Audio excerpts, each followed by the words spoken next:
Hello everyone. I am here to show you a little trick that was passed on to me by PCola.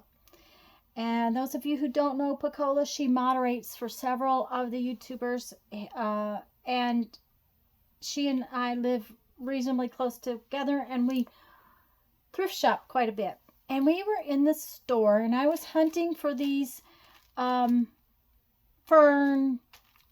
plastic fern, cheap ferns in Dollar Tree, So, because I wanted to use them on my Gelli Plate. Lisa from Lisa My Eclectic Life had been using something similar on her Gelli Plate, and PCola gave me a tip and told me I would more than could share it with you. These happen to be the green picks. There's 5 in each package. And the thing about them is that they are dimensional, okay? And a great many of the, what do I want to call these? Cheap plastic, non-real leaves and things are. And because they're dimensional, they don't go down on your Gelli Plate real well without making a big mess. And by making them flat, they'll lay on your Gelli Plate very nicely. They go down much better, and then you can pick them up and use them over and over again. So I wanted to do that, and PCola's tip was to iron them. Now, I have experimented with a few different things just to be sure. Obviously, I could use my Teflon mat, but not everybody has a Teflon mat, and so I wanted to find other things that would work. This is just plain old everyday wax paper, and I have my iron turned up to the hottest setting because that way it will melt quickly, although I think that cotton will do. I'm just going to push it down on my fern.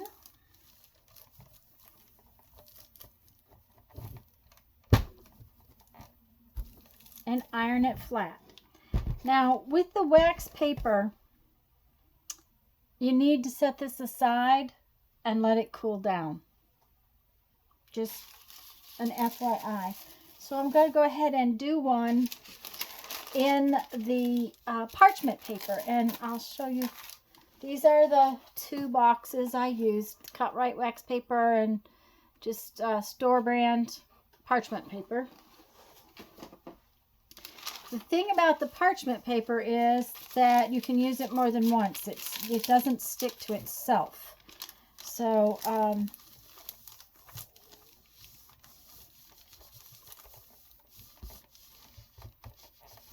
you just basically want to iron it until it's flat. Now you need to let them cool. And let me turn this iron off now.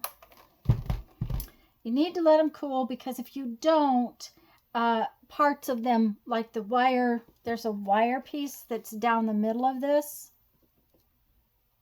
on this particular one, and it will actually come out of there. And then you have like a hole down your center vein.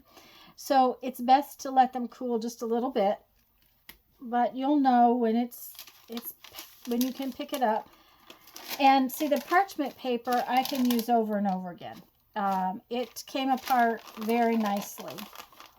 This is still quite hot to the touch, but as you can tell, it's all flattened down. Let me bring you in real close.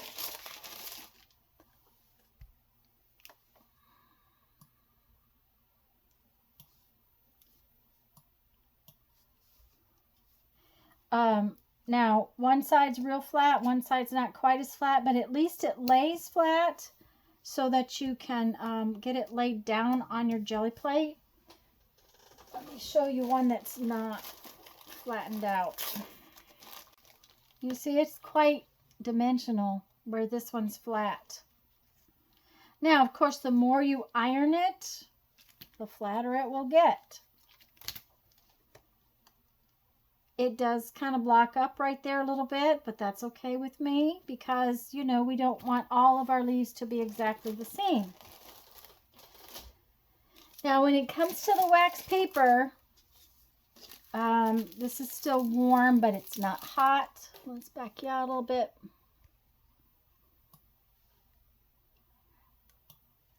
It will come apart, but the wax paper is basically ruined when you take it apart. It's I wouldn't want to guarantee it would work a second time, simply because a lot of the wax is off of here. However, that is really cool, and I will be saving that image because it's very cool. Then, like I said, it will come off of there, but you do need to get a new piece of wax paper for next time. But now, as you can tell, this will lay right flat on the Gelli plate, be so much easier to work with, so much easier to use for using on the Gelli plate. Or for that matter, if you wanted to put it into a journal, it's now flattened so that you could use it behind something. And you can do this with all of these plastic ones. Now, the thicker they are, the less they're going to flatten out. But I just think it was a great tip, and I thank you, PCola, for letting me share it.